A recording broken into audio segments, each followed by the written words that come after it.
Welcome back, everybody. Welcome to the greatest show on the internet.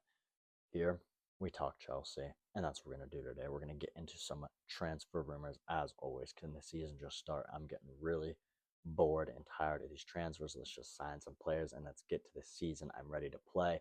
Chavi's doing all the right things. Let's get moving.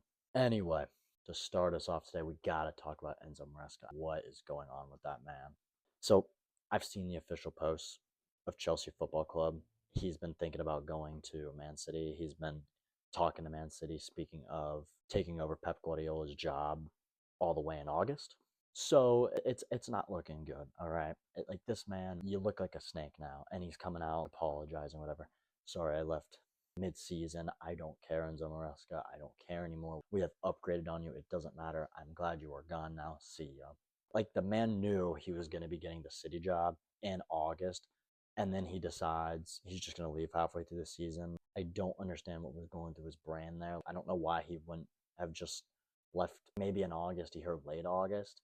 And so I just don't know why he wouldn't have just wanted to take the City job and just not even coach the season at Chelsea. I just don't know. I don't know the full details of everything, too. I skimmed it over, but I'm glad he's gone. I'm glad we have Xabi Alonso in. Now, from Maresca to Enzo Fernandez, we got to talk about him again. I feel like we're talking about him every day, but we have to.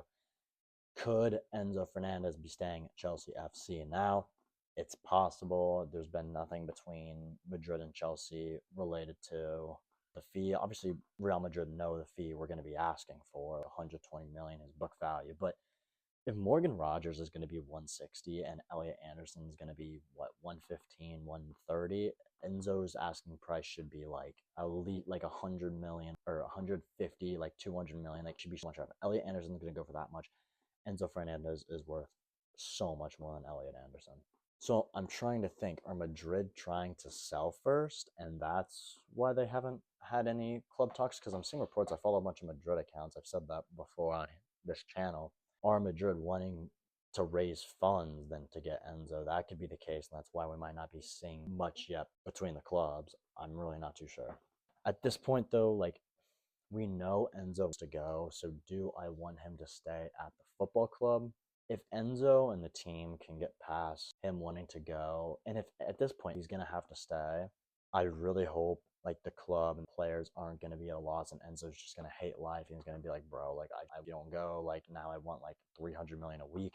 Just hoping it doesn't cause more problems than Chelsea FC already have. We don't need any more problems with these players or anything like that. But again, at this point, I mean, I love Enzo. I love Enzo Fernandez, one of my favorite players. We all know how good he is. I think it'd be phenomenal if he stayed. But if he wants to go at the same time, get him out. But if there's going to be no talks between the clubs, then so be it. I'll keep him. We move. We're going to stay on the topic here of Man City now. Malagusto, I think it's getting to the point where he's going to go to Man City, I think, for like 75 million. Or Man City is Maresca screwing Man City, dude. You're buying Gusto. He's all right, but you're buying Gusto for 75 million, dude. Chelsea might be cooked with the signing players like that. And Elliot Anderson, he might be a good player. I can't say I know much about him, but they signed him for what, 115, 130 million. I don't know what's going through their minds. I don't know what's going through Maresca's mind. I think Man City will still be great because obviously they're still very world class players. They're still a great team, but the signings just they don't. It's not a world class Pep Guardiola signing. Obviously, will Maresca be able to get it done?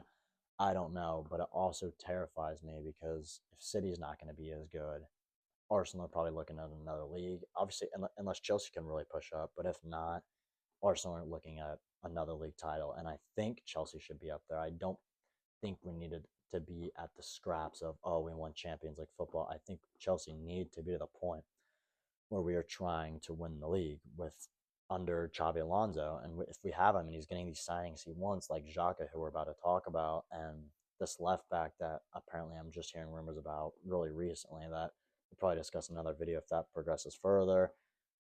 We also got Palestra from, I'm not sure what team he's, but he was, what, Serie A Defender of the Year. I've talked about that as well.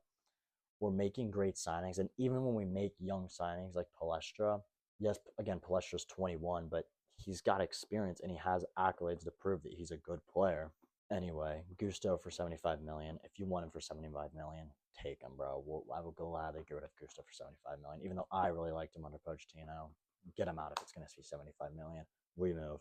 Granit Xhaka, I made a short about him. Oh my days, I would absolutely love this signing. Personal terms have been agreed. He's been pushing to come to Chelsea. That's what he wants. He wants to reunite with Xabi Alonso. Xabi's been wanting him since he, agreed to become coach. I wonder if that was one of the requirements. Like, okay, I'll come to Chelsea, but if you're going to prove to make the signings I want, then I want Granit Xhaka, and maybe that's the case. I really hope so. I really hope this can make. I mean, we offered what 8 million and it was rejected. Obviously, someone to he's their captain. He's the best player on the team. Just give them what they want, bro. If they want like 20, 30 million, I know he's 33. I don't care. That'd be a great signing. He knows Xavi. He's got great experience with Arsenal, now Sunderland, undefeated experience under Leverkusen. I think that would just be, I think that'd be absolutely phenomenal. There is right now is the left back from Real Vallecano, however you say it, that we might want to sign. We'll speak on that if that becomes anything more. We want Morgan Rogers a little bit more, but that's completely dead in the wall. I don't even know if he's going to go to Arsenal at this point. Anyway, that's all I got for today. Pretty simple. See you guys in the next one.